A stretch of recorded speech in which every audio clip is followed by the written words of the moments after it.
আজ শুভ জামাই ষষ্ঠী। আমার ব্লগটা পোস্ট করতে একটু রাত হয়ে গেল। আমি ভোরবেলায় মানে বাড়ি থেকে বেরিয়েছি জামাই ষষ্ঠীর, মানে আমিও ষষ্ঠী পুজো করি, তো ষষ্ঠী পুজো করেই আমি বেরিয়েছি। আর আমার হাজব্যান্ড আজকেই এসছে, মানে আজ সকালেই ও ল্যান্ড করেছে সকাল 8টার সময় দমদম এয়ারপোর্টে। তো আমি গল্পদিন থেকেই আমি মানে ড্রাইভ করে গেছি গাড়ি নিয়ে। ওখান থেকে এয়ারপোর্ট থেকে হাজব্যান্ডকে পিক আপ করলাম, করে তারপরে আমরা আমাদের দমদমের বাড়িতে একটা কাজ ছিল, তো সেখানে গেছিলাম। তো সকালের এখন আমি পিক আপ করলাম। তারপরে সকালের যে ব্রেকফাস্টটা সেটা চা দিয়ে ওখানেই হয়েছে, চা অ্যান্ড কচুরি গরম গরম, মানে আমার দমদমের বাড়িতেই হয়েছে। ওখানে কিছু কাজ ছিল, অ্যান্ড দেন কাজ কমপ্লিট করে তারপরে আমার বাপের বাড়ির উদ্দেশ্যে রওনা দিলাম। আমার বাপের বাড়ি ইছাপুর।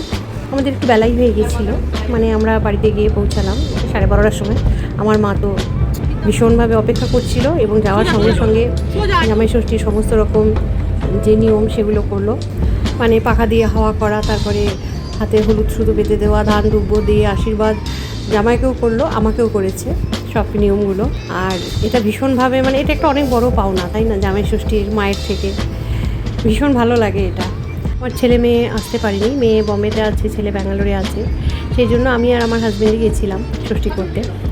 আর ষষ্ঠীর সমস্ত কিছু রিচুয়ালস কমপ্লিট হওয়ার পরে আমিও মার জন্য, মানে আমার পছন্দ মতন অনেক কিছু নিয়ে গেছিলাম। এই আশীর্বাদটাই ষষ্ঠীর হচ্ছে সব থেকে বড় আমার কাছে।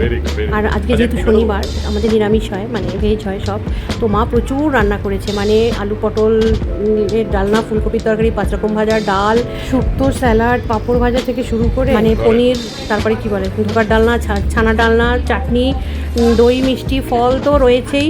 বিশালভাবে রান্না হয়েছে আজকে, তার মধ্যে বাসন্তী পোলাও, ভাত, এইসব তো আছেই। আর কালকে মানে ননভেজ খাওয়ার জন্য মা বলেছে যে স্পেশালভাবে কালকে কিন্তু তোরা মাটন আর কি বলে ইলিশ মাছ যা ইচ্ছা তাই খাবি, টাকা দিয়ে দিলাম কিন্তু অবশ্যই খাবি।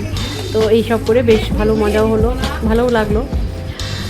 তারপরে জামাই বাবা জীবন তো ভীষণ খুশি, হাসিতে আর ধরছে না। আমার মা পাশে বসে জামাইকে তার পছন্দ মতন সব কিছু সাজিয়ে খেতে দিয়েছে। আর খাওয়া দাওয়ার পরে আমরা মানে রেস্ট নিলাম কিছুক্ষণ, তারপরে সন্ধ্যের দিকে বেরোলাম। বেরিয়ে আমরা ইছাপুর স্টোর বাজারের ওখানে মনসা মন্দির আছে, সেখানে গেলাম। মানে ছোটোবেলা থেকেই ওই মনসা মন্দিরে যাতায়াত ছিল আমাদের, আর আমি ভীষণ ওই মনসা মাকে মিস করি। তো সেই জন্য যখন ইছাপুরে যাই আমি চেষ্টা করি একবার মায়ের সাথে গিয়ে দেখা করে আসতে। তো আজকে তাই বাড়ি আসার পথে ভাবলাম একবার যাই, মায়ের সাথে দেখা করে আসি। তাই মায়ের দর্শন করে তারপরে আমরা বাড়ির পথে রওনা দিলাম। তোমরা সবাই খুব ভালো থেকো, টাটা।